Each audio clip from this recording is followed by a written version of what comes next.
Hey, it's Jordan. Welcome to my kitchen. I am almost done with day 2 of my bulk cooking day. The reason that it's taking me 2 days is yesterday I did pretty much all of my baked items that I could let cool, cut, and then place into freezer bags. But overnight, I had quite a few things going in my electric roaster, in my Instapot, and so those things today need portioned out and they need stored. So a couple of the tips that I'd like to give you, and then I'll show you my kitchen, show you what I've been doing, is the first thing. When you look at bulk cooking, you get really excited. You think, man, I could put in some time today and not have to cook every day, especially if you have a busy day, like Wednesday is our church night or ski days. So the idea is great, but a couple tips that I would give you before you start massively purchasing ingredients is to first consider what your family eats. A lot of times you see, 101 recipes in the Instapot. Well, if there are things that your family doesn't enjoy, I wouldn't go ahead and make a lot of them. You'll just be pretty disappointed in the end result, having a fully stocked freezer and everyone kind of snubbing their nose at your food at the dinner table. So I have kids and I know what that's like. So make sure to make what your family likes. Also, as I go through and I talk a little bit about what the things that I'm making, I want you to consider one of the most important things to me, and that is portion control. I want to make sure that as I am making loads and loads of spaghetti sauce or applesauce, that I'm putting them in containers that we will use.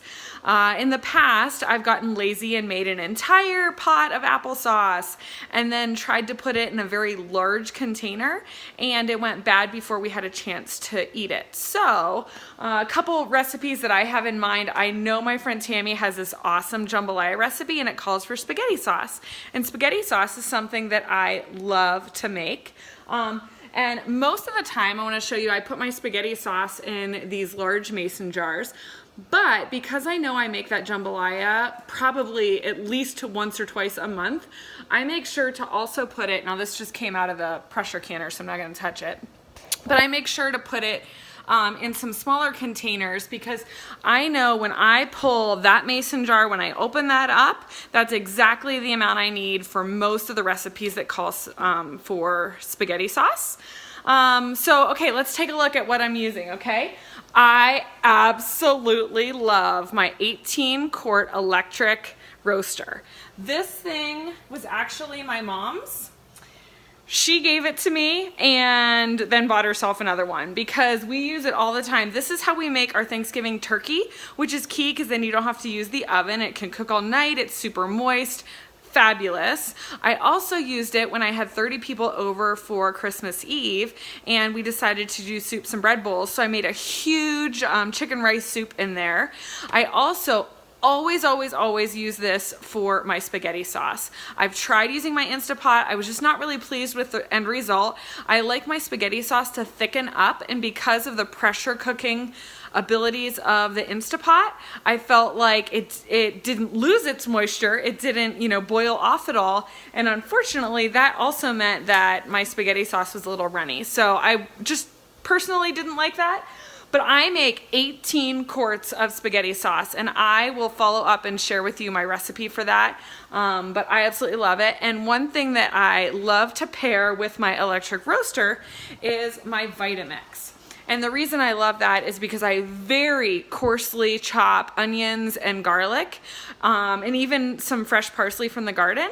Very coarsely, like saute the onions and the garlic, throw them in for 24 hours as my spaghetti sauce is simmering. And at the end, I can just whip, put it in the Vitamix for just, a couple pulses. And that saves me a ton of work trying to get every single, garlic chunk or onion chunk down to what we prefer in our family. So this just really works well. This also works really well for my Instapot applesauce. As you can see, I have my Instapot out because I just made all this broth. In fact, I have all this broth, and then I actually made even more broth, so I have it going in both my pressure canner and spaghetti sauce going in my hot water bath canner. So I wanted to share, I love making applesauce in the Instapot. I think it takes 8 minutes. Again, I'll share that recipe with you. One thing that is awesome is I just use my little core for my apples, throw them in the Instapot, and after they're done, again, I whip them up in the Vitamix to our preferred consistency. Now, a couple things to think about as you are making food in bulk, whether it's broth, spaghetti sauce, applesauce, whatever, you're even compiling a whole meal. Consider what your family's going to use, okay? Don't just massively put applesauce in big gallon Ziploc bags if your family isn't gonna eat that gallon Ziploc bag in a week or two, because you just don't want it to go bad. So that's one of my major tips. A couple things that I love to do is I love to label everything that I'm making. How often do you wonder in your freezer if that's applesauce or broth? That's totally happened to me before. So label. I love this Dymo. I also love this. This is just a Ziploc baggie holder. I'm not really sure what to call it, but essentially it can extend so that you can get gallon Ziploc bags and whatnot. Now, the second thing you want to think about when you're cooking in bulk, now that you've gone through all the work to prepare your ingredients, how do you want to store it? For some people, you want to freeze it. Great, that's awesome. For other people, you want to can it. Now, I want to share with you why I do what I do. Spaghetti seems to be like a last minute meal, something that maybe we get home from skiing and we decide, oh no, what do we need for a quick dinner? And I don't have the foresight to thaw the spaghetti sauce in the morning because I really just don't know what we're eating that evening or if we're stopping to grab something on the way home. So for me, spaghetti sauce never goes in my freezer. I know lots of friends like doing it. It totally can go in the freezer.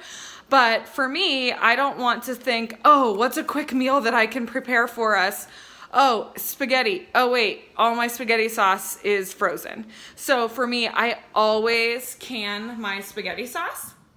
Another tip, and you may or may not know this, but after you can, whether it's water bath or pressure canning, after 24 hours when they've all sealed, take the little outer ring off.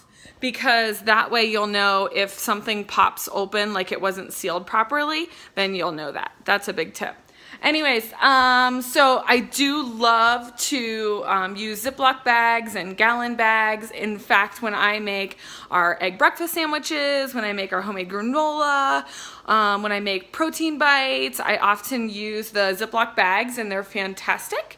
But other times when I know it's something that I don't want to have to thaw to prepare to cook for that evening, then I want to make sure that I have it on hand, and that for me means canning. So I hope you've enjoyed these tips. I'm going to give you one last look around my kitchen. I've got my 18-quart electric roaster.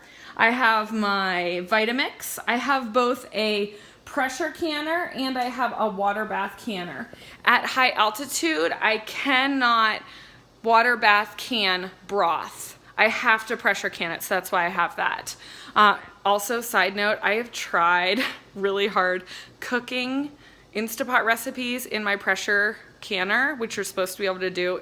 It's always been a burnt disaster, so I would not recommend that.